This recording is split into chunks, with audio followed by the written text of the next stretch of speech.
জীবনের চরম একটি সত্যি কথা, একটি বাস্তব কথা আজকের ভিডিওতে তুলে ধরছি।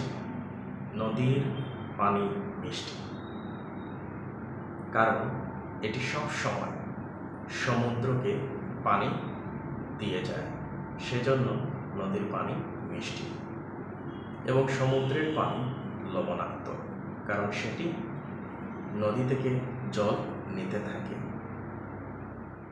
ড্রেনের পানি দুর্গন্ধ, কারণ এটি সবসময় স্থির থাকে। এখন এই তিনটি জিনিস, নদীর পানি, সমুদ্রের পানি এবং ড্রেনের পানি, এই তিনটা বিষয় আমাদের লাইফে কম্পেয়ার করলে আমরা কি দেখতে পারব? দিতে থাকলে আপনি আপনার সময় হোক, টাকা হোক, যাই হোক, আপনি মানুষকে দিতে থাকলে আপনি মিষ্টি হবেন সবার কাছে, আপনি সবার কাছে গ্রহণযোগ্য হবেন। আর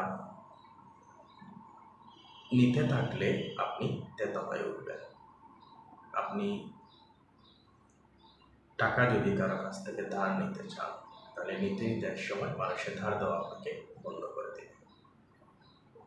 বা আপনি অন্য যে কোনো বিষয় যদি কারো সময় আপনি নিতে থাকেন, তাহলে সেই ব্যক্তির কাছে, সেই গোষ্ঠীর কাছে আপনি তেতো হয়ে উঠবেন।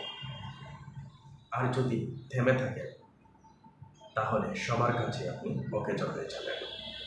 ট্রেনের পানি যেমন স্থির থাকলে দুর্গন্ধ হয়, তেমন আপনি যদি থেমে থাকেন, তাহলে সবার কাছে আপনি অকেজ হয়ে যাবেন। আশা করছি এই ভিডিওটি আপনার জীবনে অনেক বড় পরিবর্তন নিয়ে আসবে।